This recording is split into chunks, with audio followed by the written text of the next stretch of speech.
Welcome, everybody, to the Think Different podcast, the only Apple podcast with two former Apple retail employees with 20 years experience here today to discuss the Apple world and our retail experiences that we have. This week, we are talking about Apple versus Facebook. Like, that hasn't been drawn out in the media long enough, but we have to have our take on it. Apple also has a brand new retail strategy if you're getting an iPhone 12 repaired. And today at Apple actually returns virtually. I am Will, TLD, the former Apple specialist, creative and genius. Along with me every week, Mr. Beautiful, creative, keto drummer, Frankie DMW Funk. There you go. What's up, sir? How are you? I'm good. How are you? I went so crazy I shook my camera. That's how crazy I was. Yeah, that's it. Hey, new topic. Apple versus Facebook. Never heard that before. Yeah, no. It's only going to get worse as we move on. But before we start today's episode, we have to acknowledge this, and we just put up on our social media platforms. You can check us out, of course, on Twitter, Facebook, and Instagram. But today, as of our recording, was the 66th birthday of the one Steve Jobs, if he was still here. So we put up a special post today, and I also referenced one of our older episodes, remembering Steve Jobs, back in the Tim days, when we had Vacation Tim. But, Frank, I thought you meant Tim Cook. It's amazing. He would have only been 66 today. Yeah. Which is crazy. That's how long ago we lost him back in 2011. So that's 10, was that 10 years ago? Yeah, easily. That is crazy to think. Yeah, it's, well, one can only conjecture where Apple would be if Steve was still here. There might have even been an Apple if it wasn't for Steve, to be honest. Everything, that's for sure. Especially after the 90s when it became one of the worst, the company was just downhill. And he came back and basically, he's credited for saving it. There's other people that should also be thankful for that, but he's the guy. Bill Gates gave him. Bill Gates gave him seed money. Yes, he did. He wanted Internet Explorer on everybody's Mac, and they allowed it. And until that dealership went away, and then boy, that makes. I don't even think he's upset with that. But the reality is, Windows fell behind in the 2000s, and then that was it for that. But let's move on from the sad stuff. Let's get to the good stuff today. So let's talk about before we even start, we didn't have an episode last week. And the reason why is because going forward, we're actually going to do episodes every 2 weeks. The reason why is because I'm a dad now. And because I have to... Well, wait, here. Yeah. There's the violin for you.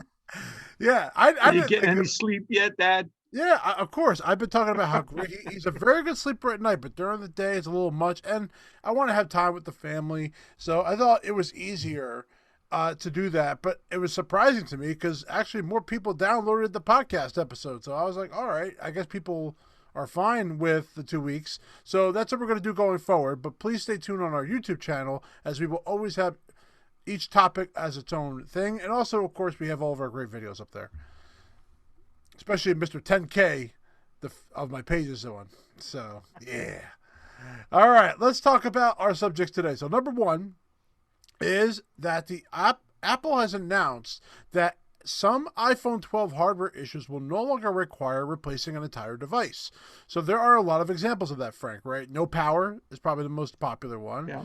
If you're having like antenna issues, something like that, the back glass cracked, Yeah, that's a big one. I was surprised with that. Normally, when those things happen, Apple replaces the entire phone for certain situations because you can't fix them.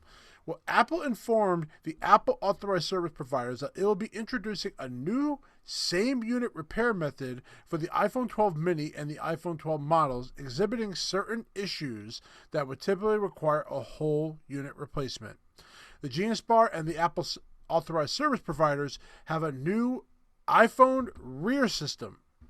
The part available to consist of the rear enclosure of the iPhone with all of the components except for a display and a rear camera, which means that the battery, logic board, wireless charging coil, Taptic engine, Face ID system, and so forth are going to all be in this system.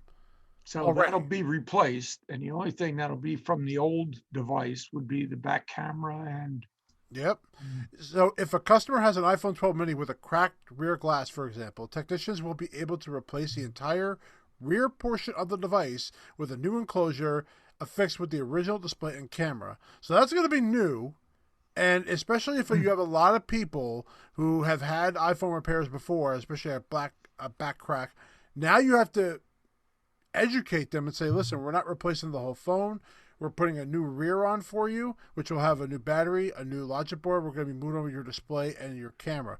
Now, that could lead to a whole bunch of other issues, but also Apple is trying to stop swapping phones out all the time.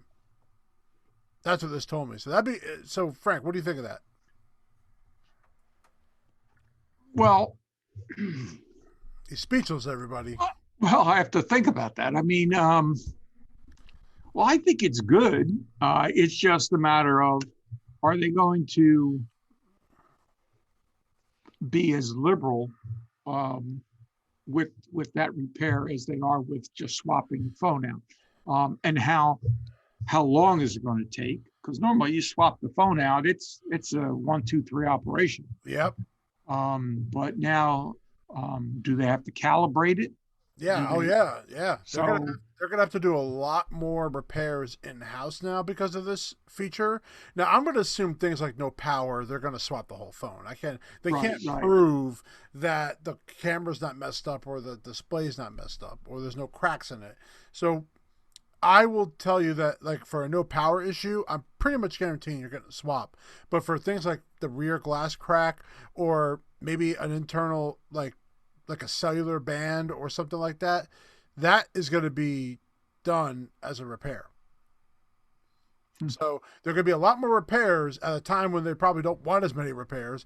But this is the first phone that they're doing that with, and I'd be very interested how the feedback will be once this is in place. Yeah. Yep. Now, speaking of Apple stores, this was a tremendous topic that I know Frank is going to love because Apple has decided that they are going to bring back Today at Apple called Today at Apple Product Skill Sessions, and they're going to be available online to anyone. That means that it's going to be a virtual session. Today at Apple is bringing more of its free creative sessions online for anyone to attend. Beginning in March, product skills sessions cover the basics of an iPhone, iPad, and Mac and will be available in a new virtual format. Apple says the virtual versions of its popular product skill sessions are designed for those who are new to their device, have recently upgraded, or simply just want to learn more how to get the most out of their Apple devices. The sessions will cover hardware and software basics, tips for staying productive while you're working at home, and resources for going further with your devices. Yeah. So the outline really hasn't changed since the beginning. I mean, those are exactly the highlights that we would hone in on uh, in the store.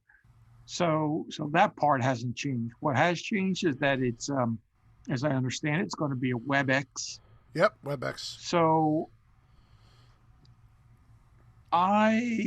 well, first of all, somebody has to be familiar with that whole process. Yep. So you have to have a computer or, um, I mean, I guess you could do it on your phone. Yes, so I'm going to let you know that I signed up. Me and you both are signing up for this so that Yes. we can take a look at it. In fact, ours I think are on 1 or 2 days difference. And there's an email you will get that Yep. tells you what to do. So if you are going to watch it on an iPhone, you have to download the Cisco WebEx apps before the actual event. If you're going to Yes. do it on a Mac, it'll ask you to do it like right before the event begins. So Well, that's how here's those here's go. my here's my question. If it's for new users, Mhm. right? That seems to be the Well, they primary said focus. new, have recently upgraded, or simply want to learn more. So Right. I'm going to say no to that new. I think it's going to be a range. Well, yeah, but I mean, if you're new, right? So you have a new iPhone, you never had one before. Hmm. Who's going to walk you through the web, downloading a Well, Cisco? Yeah, That, I think the important thing is that you have to look at your email. right. You know, and I that's going to be important here. You know, people complain that they can't get in. Well, first off, they're probably going to know what to talk to. But number two, it's in the email anyway because Yeah. I looked at the email. So there, you have some personal responsibility here, people. Yeah. That you have to download these things before you do it. If it's on Yeah. a Mac, you know, honestly, it sounds like either way is not that hard, No, and it's no no, I'm different not than saying it's hard. downloading I an think app it's just before. going to be new. Right. And, you know, if you're taking an iPhone session, for example, I don't think it's an ideal situation to go to the session on your phone, That's a terrific point. That is a you know, terrific point. um, Mhm. because if you want to work along with the presenter, you're going to want to be looking at it on something other than your phone so you can maneuver your phone. Good point. Or, you know, if you want to do it on the iPad, you know, same idea. Or it's like Right. you should have your iPad take over, like maybe the WebEx, and then if you're doing one on the phone, or in my advice, you probably use the Mac all the time, or Yeah. your Windows product all the time, because that is definitely the easiest way to go. But the Yes. reality is, most people have these portable devices now, and it'll be interesting how they get it going. But I'm very excited for this. This is exactly what we were talking about It is. It because is. we had an episode a couple of weeks ago talking about the end of the creative because we thought unless Apple makes a change here, like this is going to be the end. Yeah. And here we And are and so you a see, few we were weeks ahead of our later. time, man. We were Yeah, ahead of our well, time. and I knew they were doing these virtual sessions. I did talk to a creative at one of our stores, and he told me they've been doing these internal sessions that they've been doing, and that's how they have been kind of. So they've been practicing for this. Also, it has been demoed in Australia, so they were doing it at a smaller market before coming to the U.S. In fact, check it out. Episode 76, we talked about the creative role coming to an end. So that's what episode you can refer that to. And yeah, I'm excited for this. I can't wait to do one, and we're going to report it right back here on the next episode. Yeah. Yes, we are. Now I've signed up for the iPhone. And I signed up for the Um, Mac. so we'll have two different perspectives there. Yep. So that'll be But good. Frank, everyone is not here to talk about Apple Store stuff today. No, they're not here to talk about that. There's something much more important going on in the world right now, and that is the next iOS update, iOS 14.5. And I thought you were the perfect person to talk about it because you are all about privacy. You're not a Facebook user at all. And I Yep. thought that this was just a great topic for you to cover more so than me. Yeah. So let's Oh, and start. Zevia, thank you very much for our Oh. non-sponsor. So let's start with this. Um, I'm going to read to you from Craig Federici. Ah, This good is a old quote Craig. from Craig Federici, who's the vice president of software development.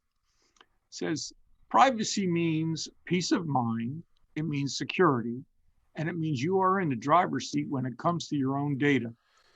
Um, our goal is to create technology that keeps people's information safe and protected. We believe privacy is a fundamental human right, and our teams work every day to embed it in everything we make. Now, I've been saying for a long time, even in the store and before we started this, that in my opinion, privacy is the number one product that Apple sells or has, Mm-hmm. promotes. Now, They promote that, yes. yeah. Now, what Apple has done is a couple of things, okay? And they have a PDF that they have on their website that I believe we can put a link in. We'll have it in our show notes on And YouTube and in our podcast, yes. and it takes a father and a daughter scenario and walks through some things about how uh, his privacy is being gathered, or not his privacy, but his data. Now, what Apple has done on their app store, when you go to an app, it's going to show you each app. If you go down to, you scroll down, it's going to say app privacy, and it's going to show you the data used to track you in each app and what data is linked to you. Now, each developer is going to be required to publish this with every app. Now, that's not to say that some um, aren't going to do it, and those that don't adhere to it by a certain point are their app is going to be, I don't know if it's going to be removed, but it's going to be shut down from the App Store. At least that's what they're saying. Well, that is already like a requirement. They were supposed to have this ready to go. I think like iOS 14.2. Right. They already had it kind of ready to go. Yeah. Now I've looked at some, and it says no data available. Also, now the big thing with this is also going to be once you download the app, you're going to get a splash screen.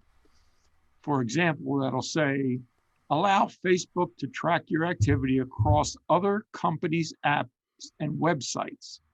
And it's going to say, ask app not to track or to allow. So this is either allow or don't allow.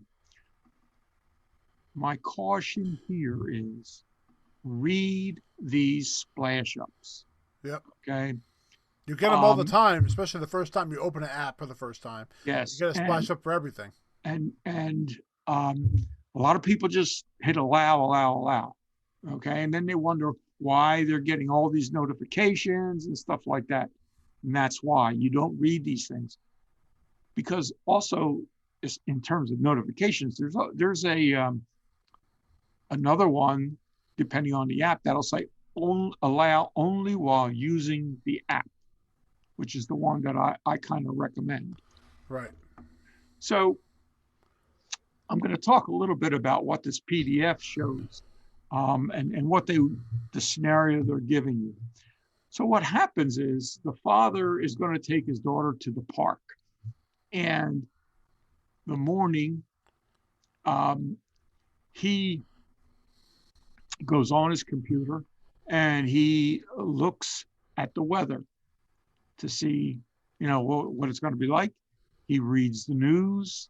He goes to a map app and checks for traffic. And so then what happens is they go to the park.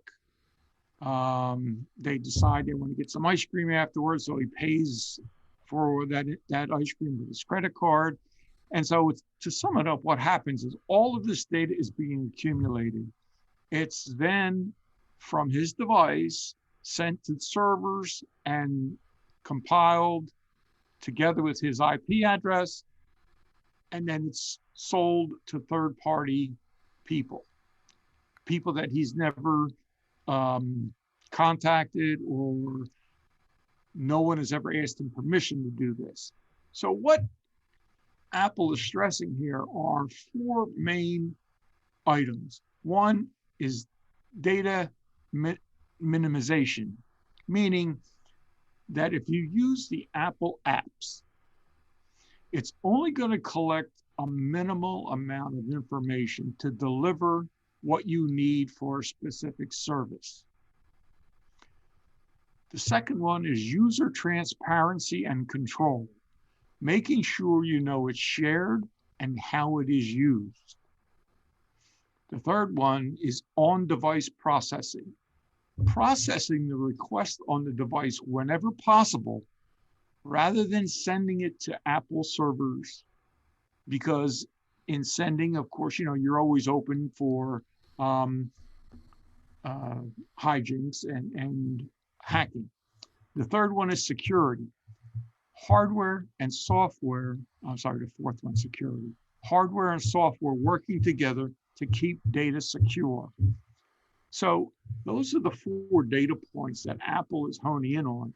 And what they're saying is, if he had used Safari, for example, when he was looking at the weather, if he was using Safari or the Apple Weather app, all of that is secure, and it's gathering data, but it's getting it and using it on the device. It's not It's not going to Apple. It's not going to Apple servers, right, for them to use. So now this whole PDF, what it comes down to is they're comparing let's say, an Android use or a tablet use of non-Apple products to using Apple products. Now, some people say, well, they're trying to sell their items. Yes, that's true. They are. I agree with that. But what they're also trying to point out is that in the infrastructure within Apple, all of it is designed to keep your data secure and out of prying eyes. Now, there's another quote at the beginning of this, and this PDF, by the way, is called "A Day in the Life of Your Data: A Father-Daughter Day at the Playground." At the very beginning, there's the first page. It says, "I believe people are smart, and some people want to share more data than other people do. Ask them. Ask them every time. Make them tell you to stop asking them if they get tired of you asking them. Let them know precisely what you're going to do with your data." That's a quote from Steve Jobs. Now, it's kind of appropriate that you mentioned him early on in the program. Yeah, it is. But that quote is in the beginning of this PDF, and it really hits home with this particular subject. And with all of the issues going around about with Facebook and,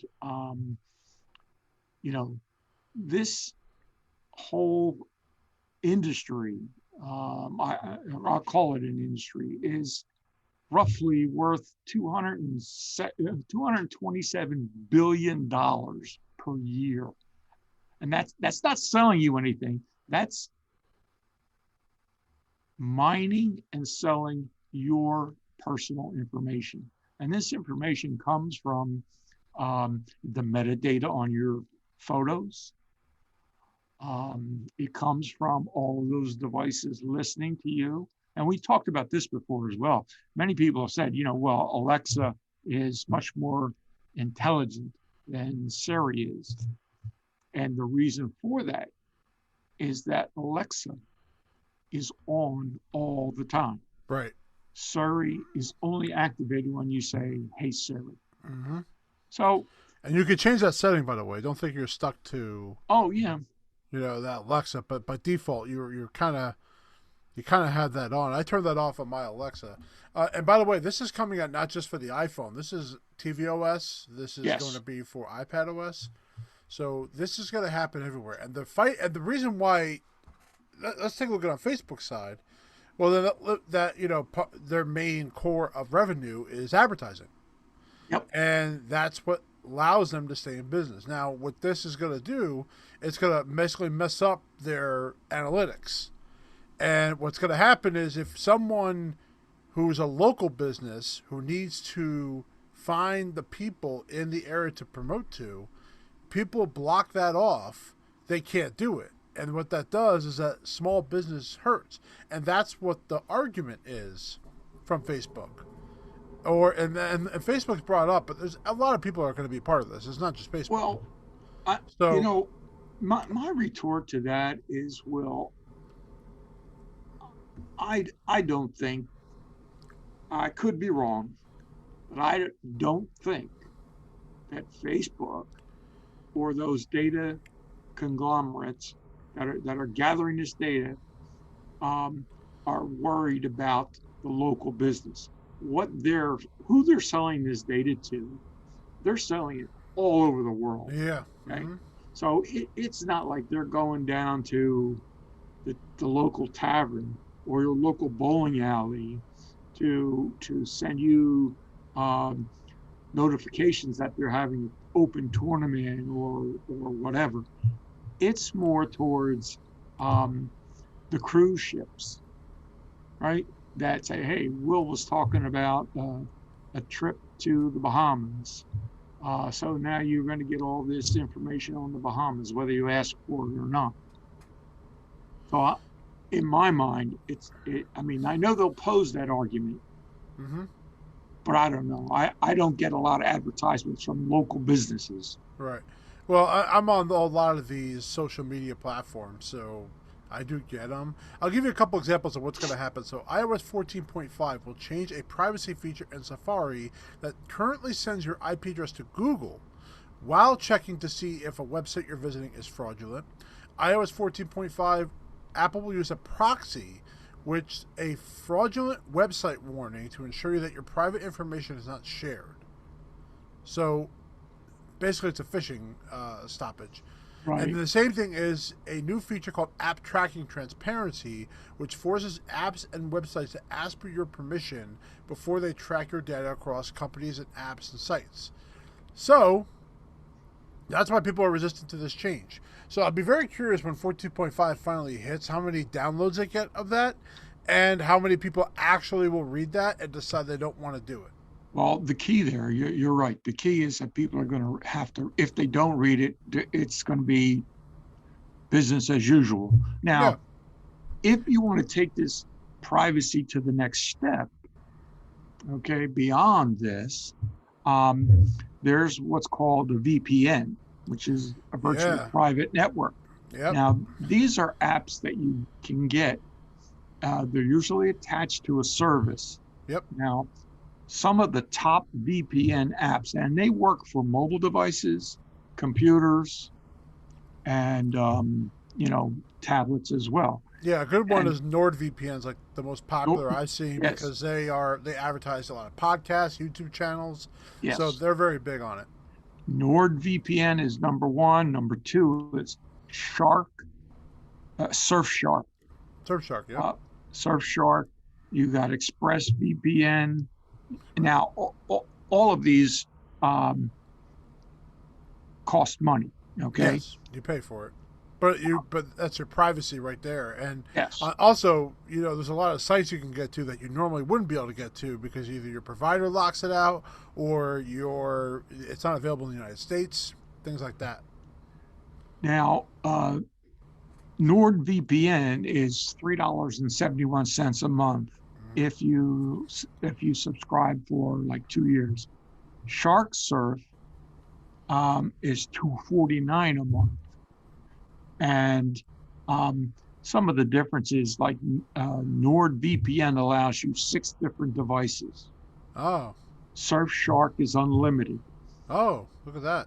They both have 24/7 tech support. Netflix libraries. And I'm not quite sure what these are, but NordVPN has 7. Surfshark has 15. I'm assuming that's overseas. Like if they might have different, uh, you know, I would say different like movies could be on different parts of Netflix around the world. Oh, okay. All So right. that's probably why they're talking about that. And then ad blockers, both have ad blockers. So, Now you have, and this takes effort. By the way, you have to actually access your VPN prior to browsing. yes. So make sure you understand that it's not on all the time. You have to do some work. Well, this is just another option for those people that are like, well, I'm really interested in this privacy. I understand what Apple is doing. I think it's good, or you don't think it's good, or you don't think it's enough. VPN is your next option. Yep. ExpressVPN is another one. And there's if you just do a browser search on them, you'll get a whole list of the top 10 for 2020. So Thank you, Frank. just wanted to bring that up. That's the security issue. Remember, stay private. Keep your private data private. Yeah, if you want your stuff to be private, all you got to do is say no to all these people, and nothing is going to change about your experience. And that's the key point Yes. here. Nothing will change about your experience. Now, if you don't allow location services, I get it. You don't allow Bluetooth, access to your photos, I get it. But for this, it's just simply stopping people from taking your stuff and using it and selling it. Because Apple will always say that the customers are not, what is it? The customers are not the product. Is that what it is? Yeah. Where Facebook, the customer is the product. Yeah. Apple will never say that we are the product. Now, a lot of people you'll notice, even on Facebook, on Instagram,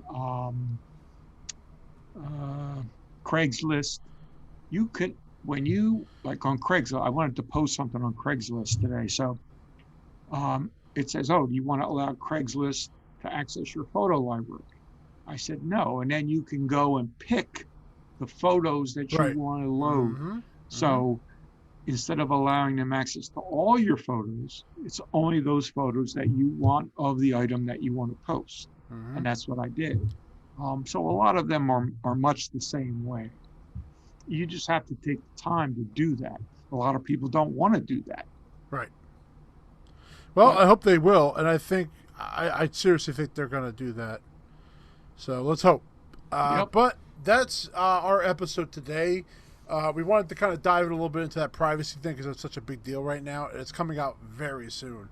But we'll be back in about 2 weeks. We'll give you our feedback on the Today at Apple virtual sessions, and we'll see how they worked out. If we liked them, didn't like them, what they could improve on. And, stay tuned to our YouTube channel. We always have videos coming up all the time. And check out some old stuff.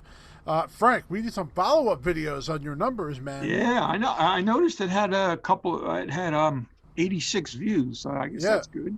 Yeah, I Yeah. mean, I remember my Pages one was not getting that many views in the beginning because for some reason, I don't know if it was just reference, but it's the number 2 most watched video of anybody that looks up Apple Pages on YouTube. Oh, you must have called Zuckerberg. Oh It was yeah, at the top of the list. Yo, I told him, I said TLD has this little thing on the side for you. You know what that is? It's an autograph along with a TLD bear, and There he you go. absolutely fell in love. And he's like, he told me the other day that his children sleep with that bear every night and have wet dreams. Thank you very much for joining us for this podcast, everybody, and we'll be back here every 2 weeks. And ladies and gentlemen, I too love every single one of you. Peace out.